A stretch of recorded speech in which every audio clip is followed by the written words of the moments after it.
Hello and welcome to the Fabulous Picture Show. Could I please introduce the filmmaker? This is Stefan Rusovitsky and his star Karl Markovic. Thank you for joining us here. Your film, The Counterfeiters, is getting fantastic reviews. Would you like to introduce it, please, Stefan? Being an Austrian and having grandparents who, most of them were more or less dedicated followers of the Nazis, I always felt sort of the urge to make a movie about that era. So, Karl, how did you get involved in this film? Stefan sent me the script, and when I first read it, I knew this is a character and this is a story you won't get that often in your life. It's an amazing film. I know you're going to enjoy it. We're going to talk about it in the Q&A, and we'll see you after then. Salomon Sally Sorovich is a Russian Jew living the high life as a forger in pre-war Berlin. Geld verdienen mit Kunst machen. Geld verdienen mit Geld machen ist der direktere Weg. Until he's arrested and sent to a concentration camp. He's promised a soft stay and his life if he'll forge foreign currency for the Nazis in a secret operation that's been moved to Austria. Ich habe euch heute einen Spezialisten von internationalem Rang mitgebracht. Salomon Sorovich. The Germans aim to ruin the British and American economies by flooding them with fake currencies. Wenn die zu früh rauskriegen, dass wir Falschgeld einsetzen, das ist das Ende der Operation. Sally joins 142 inmate counterfeiters, among them the still surviving Adolf Berger, a man who continues to question the morality of their actions. Wir finanzieren die Nazis den Krieg. Willst du sabotieren im KZ? Sally helps supply the Germans with 132 million British pounds. Wenn der Dollar innerhalb von 4 Wochen nicht da ist, werden die 5 Leute erschossen, danach die nächsten aufgeschrieben. Glaubt ja nicht, dass ich auf euch nicht verzichten kann. But Berger's sabotage delays them cracking the dollar before the war ends. Ich werde jetzt nicht Geld für die Nazis drucken.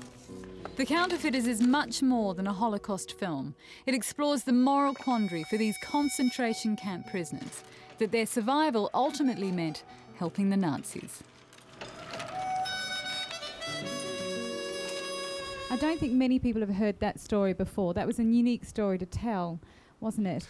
I think one of the reasons why for that is that if you want to teach people or school children about the basics of concentration camps, you wouldn't start with telling about the Counterfeiters unit, where they are living under very privileged, very unusual circumstances. Warum geben Sie uns so schöne Betten? Es ist immer noch ein KZ. Obviously, the memoirs are based on Adolf Berger, and the central character in that book is him, and you could have made him your major Hollywood hero. I mean, if we'd done this in America, we know who would have been the hero, and it wouldn't have been you, Karl. Why did you Stefan, you chose a very different character out of his memoirs to make your hero. It sounds very cynical, but Berger's story, this we have heard before. Whereas this story of a counterfeiter in a concentration camp, a crook in a concentration camp, was fascinated by right away. Die Verbrecher hier waren bislang ausschließlich die in der Nazi-Uniformen, Männer. Es geht euch an die Ehre, dass ihr mit einem Knastbruder zusammenarbeiten müsst. For me, more than the historical issue, it's not a movie about German or Nazi criminals and the Jewish victims, but that a victim has not to be a good person to be a victim. Wie viel brauchen Sie? Vielleicht ein paar 100 Millionen? It would be a mistake to say, well, after 6 years of concentration camp, he became a better person. Du kleine Hure. Sei froh, dass du hier drinnen bist. Idiot. And for those, 6 million have been killed there, but for those who survived, they became better people, which would be an awful message to bring across. Bruder, was ist? Die schicken uns ins Gas. When the young guy was, adamant that they were all getting gassed in the chamber, for example, that was something that really hit home to me. I guess you can't really make a film about that time without including those harrowing aspects. No, I definitely agree, and I think for the movie it's probably much more effective if you don't have the horror, you know, for 90 minutes, which you can't take. I mean, this is why I made this movie. I felt too, you can do it very effectively by not showing too much. Aufstehen und weiterlaufen!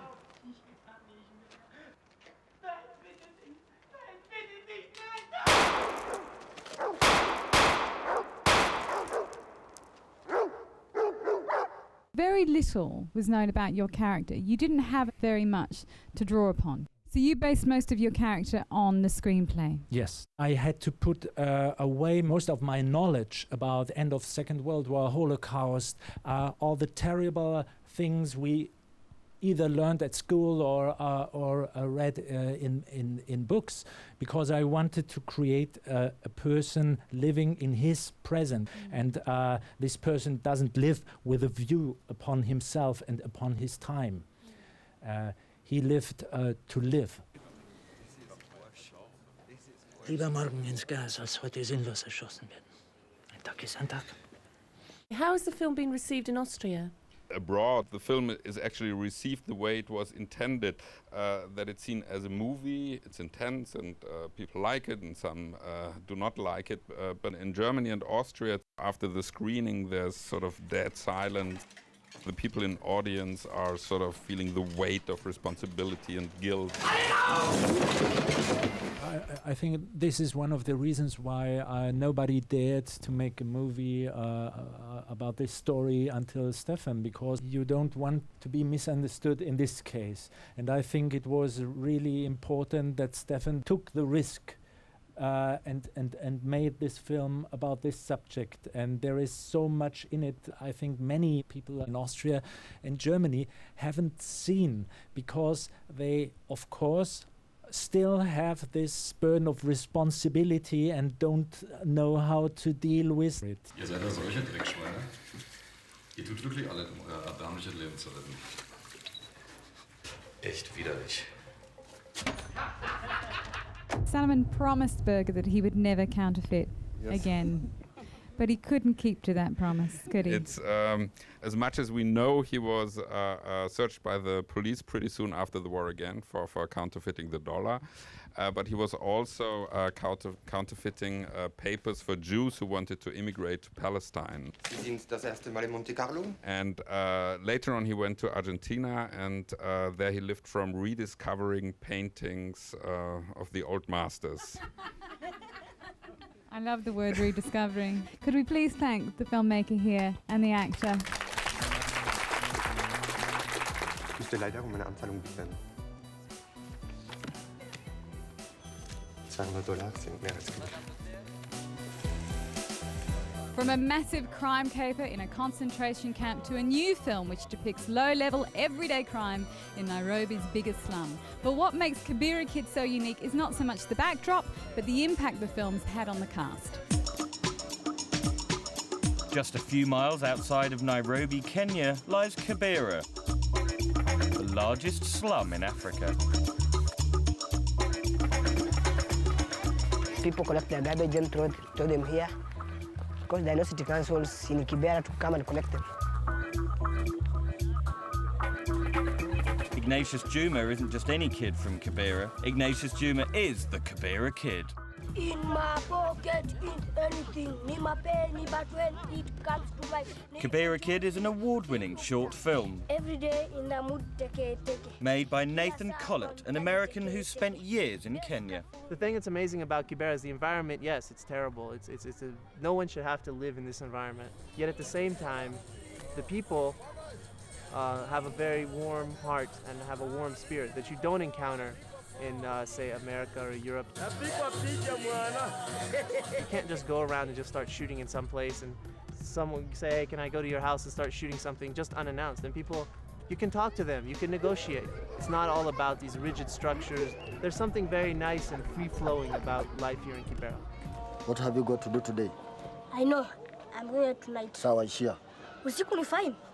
In the film, the orphaned Ignatius is pressured into joining a criminal gang. Don't come back until you bring me 3 phones. Or he can try to survive on his own, scavenging sustenance from the rampant rubbish heaps. He fantasises about going to school and pursuing his music. 24/7, every day in the wood, take. But the reality is a harsh future, trapped between the gangs, poverty, and the wrath of mob justice. Kibera Kid's been compared to City of God. This hugely successful feature film showed how crime and drugs turned a once decent Rio community into a deadly slum. I'm inspired by City of God, and in many ways the fact that a film could be done in the slums, using people from the slums.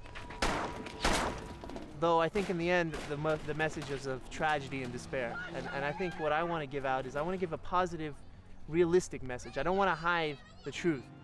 Like City of God, one of the stars of Kibera Kid is certainly the huge slum itself, which makes City of God look like a middle-class housing estate. Kibera previously featured in The Constant Gardener when Rachel Weisz paid a visit. Oh, thank you, Santi Sana.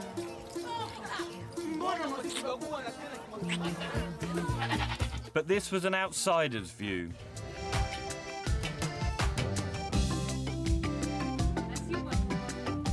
And this is our home, and this is my mom, elder brother, and my 2 sisters. The real Ignatius lives with his family and attends a highly regarded school in Kibera. They haven't much money, but they do have genuine hope for the future. And they have a cinema of sorts. Here in Kibera, they like their action films. You know how to fight, and around us, hey, this man. Kibera Kid hasn't yet made it to the small screen here. Who are those guys? Maybe that will change with the Kibera Kid feature film.